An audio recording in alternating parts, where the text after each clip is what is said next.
The least common multiple is the smallest value that is a multiple of both sets of numbers. So the easiest way to do it is to simply write out all your multiples of each number. So my multiples of 4 are 4. 4 times 2 is 8. 4 times 3 is 12. 16 and 20. And it would keep going on. My multiples of 6 are 6, 12, 18, 24, and it would also keep going on. Now, I only recommend you go out about 4 or 5 to see if you've got your least common multiple.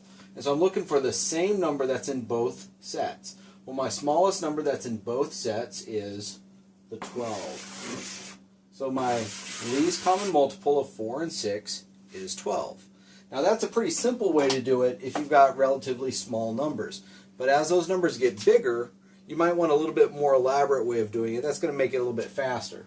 So here I've got 12 and 10, and we can do this with even larger numbers.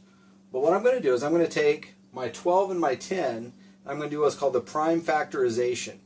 I'm going to break it down into all of its prime numbers that would multiply to give me a 12. Well, 12 is 2 times 6. 6 is 2 times 3. So 12, its prime factorization, is 2 times 2 times 3.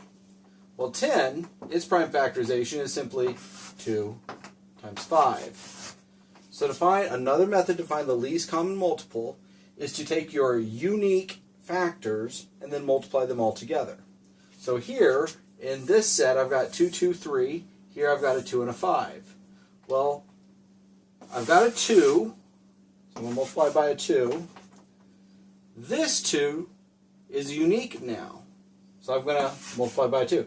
This 2 canceled out with that 2 because it's no longer unique. This first 2 was in both sets, so I'm just going to write it once. But this 2 is now unique, so I'm going to write it there. This 3 is unique, and this 5 is unique.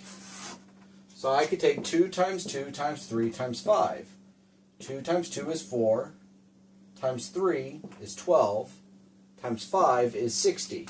So my least common multiple for 12 and 10 is 60.